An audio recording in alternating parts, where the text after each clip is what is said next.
കഴക്കൂട്ടത്ത് SDPI ഗുണ്ടാ ആക്രമണം. മാരകായുധങ്ങളുമായി എത്തിയ സംഘം വീട് കയറി ആക്രമിക്കുകയും ഗൃഹനാഥനെ വെട്ടിപ്പരിക്കേൽപ്പിക്കുകയും ചെയ്തു. കഴക്കൂട്ടം ആണ്ടൂർകോണം സ്വദേശി മുഹമ്മദ് ഷമീനും ഭാര്യാപിതാവ് മുജീബിനുമാണ് പരിക്കേറ്റത്. തെറ്റായ ദിശയിൽ വാഹനമോടിച്ചത് ചോദ്യം ചെയ്തതിന് പിന്നാലെയാണ് മർദ്ദനത്തിന് ഇവർ ഇരയായത്. പ്രശാന്ത് ശങ്കരമംഗലത്ത് തയ്യാറാക്കിയ റിപ്പോർട്ട് കാണാം. കഴിഞ്ഞ ദിവസം രാത്രിയോടുകൂടിയാണ്, രാത്രി 11 മണിയോടുകൂടിയാണ് SDPIയുടെ നേതൃത്വത്തിൽ ഒരു കൂട്ടം സംഘം വീട് കയറി ആക്രമിക്കുന്നത്. ആണ്ടൂർകോണം സ്വദേശി ഷമീമിൻ്റെ വീട്ടിലായിരുന്നു ആക്രമണം നടന്നത്.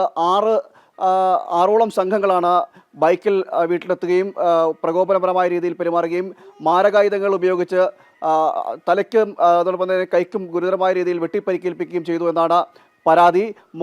ഈ ആണ്ടൂർകോണം സ്വദേശിയായ ഷമീം ഇപ്പോൾ നമ്മളോടൊപ്പമുണ്ട്. അതോടൊപ്പം തന്നെ ഷമീമിനും അദ്ദേഹത്തിൻ്റെ ഭാര്യാപിതാവിനും പരിക്കേൽക്കുന്ന സാഹചര്യം ഉണ്ടായിരുന്നു. ഇതിൻ്റെ കാരണം എന്ന് പറയുന്നത് വാഹനം സംബന്ധിച്ച് ഇദ്ദേഹം രാത്രി വീട്ടിലേക്ക് വരികയായിരുന്നു. ആ വീട്ടിലേക്ക് വരുന്ന സമയത്ത് ആണ്ടൂർകോണത്തിന് സമീപത്ത് വെച്ച് വാഹനം ഓടിക്കുന്നതുമായി ബന്ധപ്പെട്ട് തെറ്റായ ദിശയിൽ വാഹനം ഓടിച്ചത് ചോദ്യം ചെയ്തു.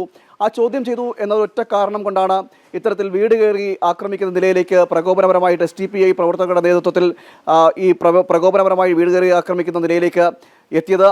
വീട്ടിൽ സ്ത്രീകളും കുട്ടികളും അടക്കമുണ്ടായിരുന്നു. ഷമീമിൻ്റെ ഭാര്യാപിതാവിനെയും വെട്ടിപ്പരിക്കേൽപ്പിക്കുന്ന നിലയിലേക്ക് എത്തിയും മർദ്ദിക്കുന്ന നിലയിലേക്ക് എത്തിയും അദ്ദേഹത്തിൻ്റെയും കാലിനടക്കം പരിക്കേൽക്കുന്ന സാഹചര്യമൊക്കെ ഉണ്ടായിരുന്നു. വലിയ രീതിയിലുള്ളൊരു ഭീകരാന്തരീക്ഷം ഈ സ്ഥലത്ത് സൃഷ്ടിച്ചുകൊണ്ടാണ് ഈ ആറോളം പേരുന്ന അക്രമി സംഘം പെരുമാറിയത്. ഈ രാത്രി അതിക്രമിച്ച് വീട്ടിലേക്ക് കയറിക്കൊണ്ടായിരുന്നു പ്രകോപനം ഉണ്ടായത്. അദ്ദേഹത്തിൻ്റെ ഷമീമിൻ്റെ ഭാര്യ അടക്കമുള്ളവർ ഈ വീട്ടിലുണ്ടാകുമ്പോഴാണ്, അതായത് സ്ത്രീകളടക്കമുള്ളവരും കുട്ടികളും ഉണ്ടാകുമ്പോഴാണ് ഇത്തരത്തിൽ പ്രകോപനപരമായൊരു സമീപനം ഉണ്ടായത്. ഇപ്പോൾ എന്നോടൊപ്പം ഷമീമിൻ്റെ ഭാര്യയും ചേരുന്നു. ഇന്നലെ രാത്രി എന്താണ് സംഭവിച്ചത്? ഞാൻ എൻ്റെ ഹസ്ബൻഡും ഭക്ഷണം കഴിച്ചുകൊണ്ടിരിക്കുന്ന സമയത്ത് കോളിംഗ് ബെല്ലിൻ്റെ സൗണ്ട് കേട്ടിട്ടാണ് ഞാനാണ് പോയി ഡോർ തുറക്കുന്നത്. അപ്പോൾ ആ ഡോർ തുറക്കുന്ന സമയത്ത് ഞാൻ ഓൾറെഡി 4 മാസം പ്രഗ്നൻ്റ് ആണ്. അപ്പോൾ എന്നെ പിടിച്ച് ആദ്യമേ തള്ളിയിട്ടു. അപ്പോൾ ആ തള്ളിയിട്ട സമയത്ത് അത് കണ്ടുകൊണ്ടാണ് എൻ്റെ ഓടി വന്ന സമയത്താണ് വാളെന്തോ ഇട്ട് ഇക്കയുടെ തലയിൽ നന്നായിട്ട് വെട്ടിയത്. അപ്പം നല്ല രീതിക്ക് ബ്ലഡ് ഒലിക്കുന്നുണ്ടായിരുന്നു. അതിൻ്റെ കൂട്ടത്തിൽ പിടിച്ച് തള്ളിയിട്ടാണ് ബാക്കിയുള്ള ഉപകരണങ്ങളൊക്കെ വെച്ചിട്ട് ദേഹത്തും ബാക്കിയൊക്കെ പരിക്കേൽപ്പിക്കുന്നത്. അങ്ങനെ എൻ്റെ എൻ്റെ ഉമ്മ നല്ല ഉറക്കമായിരുന്നു. ആ ഉറക്കത്തിൽ നിന്ന് എഴുന്നേറ്റ് സൗണ്ട് കേട്ടിട്ടാണ് അവർ എഴുന്നേറ്റ് വന്നത്. അത് കണ്ടുകൊണ്ട് വന്ന് അവരെ നല്ല രീതിക്ക് ഉപദ്രവിക്കും. വാപ്പായെ പിടിച്ച് തള്ളിയിട്ടിട്ട് വാപ്പാരെ നെറ്റിയിൽ വെട്ടുകത്തി പോലത്തെ മാരകായുധങ്ങൾ കൊണ്ട് ഉപദ്രവിക്കുകയും പിടിച്ച് തള്ളിയിടുകയും കൈക്കും കാലിനും നല്ല മാരകമായി പരിക്കേൽപ്പിക്കുകയും ചെയ്തത്. മെറ്റിൽ പിടിച്ച് തള്ളിയിടുകയും ചെയ്തു. പിന്നെ എൻ്റെ ഉമ്മ ഓൾറെഡി വൈകല്യമുള്ള ഒരാളാണ്, കേൾവി കുറവുള്ള ആളാണ്. അത് കാരണം എൻ്റെ ഉമ്മയെയും കൈകൾ പിടിച്ച് ഞെരിക്കുകയും ഉമ്മയെ പിടിച്ച് തള്ളിയിടുകയും ചെയ്തു. അപ്പോൾ എൻ്റെ 3.5 വയസ്സായ മകനും വീട്ടിലുള്ള ഉറക്കത്തിലായിരുന്നു. ഇത് കണ്ട് പേടിച്ച് ഉമ്മ പോയി എടുക്കാൻ പോയ ഉമ്മയെയാണ് കയ്യിൽ പിടിച്ച് നല്ലതായിട്ട് തിരിക്കുകയും പിടിച്ച് തള്ളിയിടുകയും ചെയ്തത്. നിങ്ങൾ നിലവിളിക്കുമ്പോഴും ഇവരത് കൂട്ടാക്കാതെ ഈ ഇത്തരത്തിൽ ഞാൻ അതിനിടയിൽ പറയുകയുണ്ടായിരുന്നു, ഞാൻ പ്രഗ്നൻ്റ് ആണ്, ഇതൊന്നും ചെയ്യരുത് എന്നും പറഞ്ഞ് ഇവിടെ കിടന്ന് അലറി വിളിക്കുകയുണ്ടായിരുന്നു. എങ്ങനെയാണ് നിങ്ങളുടെ ഇപ്പോഴത്തെ ശാരീരികാവസ്ഥ? എനിക്ക് ഓൾറെഡി ഇന്നലെ നല്ല ശരീരം തളർച്ചയും ബുദ്ധിമുട്ടും ഉണ്ടായിരുന്നു. അങ്ങനെ മിഷൻ ഹോസ്പിറ്റലിൽ അഡ്മിറ്റ് ആവുകയും ഇപ്പോൾ ഷുഗർ നല്ല രീതിക്ക് ഡൗൺ ആണെന്ന് പറഞ്ഞു. അപ്പോൾ അതിൻ്റെ ബുദ്ധിമുട്ടുകളൊക്കെ ഉണ്ട്. അപ്പോൾ എന്തായാലും ഇന്ന് ഹോസ്പിറ്റലിൽ പോകണം.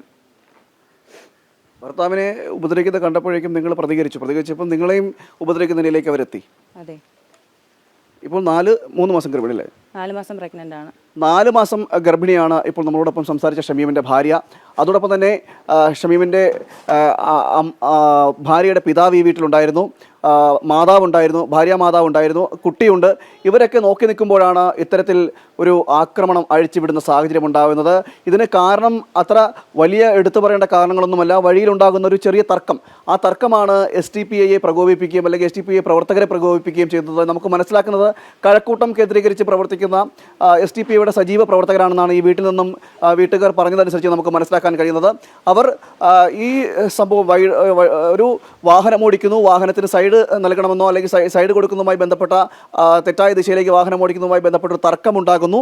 ആ തർക്കമുണ്ടാകുമ്പോൾ ആ വഴിയിൽ നടന്ന തർക്കത്തെ പിന്നീട് വലിയ രീതിയിൽ ഈ വീട് അന്വേഷിച്ച് കണ്ടുപിടിക്കുകയും എവിടെ താമസിക്കുന്ന ആളാണ് എന്നടക്കമുള്ള കണ്ടുപിടിച്ചുകൊണ്ട് രാത്രി 11:30 മണിയോടുകൂടി വലിയ രീതിയിൽ പ്രകോപനപരമായിട്ട് ബൈക്കുകളടക്കം ശബ്ദത്തോട് ഹോൺ അടിച്ചുകൊണ്ട് ഹോൺ മുഴക്കി ശബ്ദത്തോടു കൂടി വീട്ടിന് സമീപത്തെത്തി വീട്ടുകാരെ വിളിച്ചുണർത്തി ഇത്തരത്തിൽ പുരുഷന്മാരെ മർദ്ദിക്കുകയും വെട്ടിപ്പരിക്കേൽക്കുകയും അതോടൊപ്പം തന്നെ സ്ത്രീകളെ അടക്കം അസഭ്യം പറയുകയും ചെയ്യുന്ന നിലയിലേക്ക് ചെന്നെത്തുകയും ചെയ്തു. എന്തായാലും മംഗലപുരം പോലീസ് ഈ വിഷയത്തിൽ കേസെടുത്തിട്ടുണ്ട്.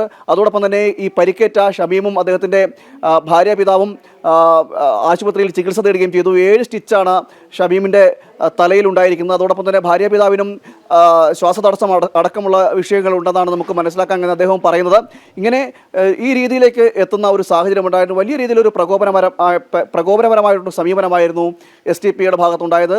മംഗലപുരം പോലീസ് കേസെടുത്തു. 2 പേരെ ഇതുമായി ബന്ധപ്പെട്ട് അറസ്റ്റ് ചെയ്തിട്ടുണ്ട്. ബാക്കി കണ്ടാലറിയാവുന്ന മറ്റുള്ളവർക്കായിട്ടുള്ള തെരച്ചിൽ പോലീസ് നടത്തുന്നുണ്ട് എന്നാണ് നമുക്ക് മനസ്സിലാക്കാൻ കഴിയുന്നത്. അതോടൊപ്പം തന്നെ വനിതാ കമ്മീഷനിലടക്കം ഈ കുടുംബം പരാതി നൽകുവാനുള്ള തയ്യാറെടുപ്പിലാണ് ഇപ്പോൾ നിൽക്കുന്നത്.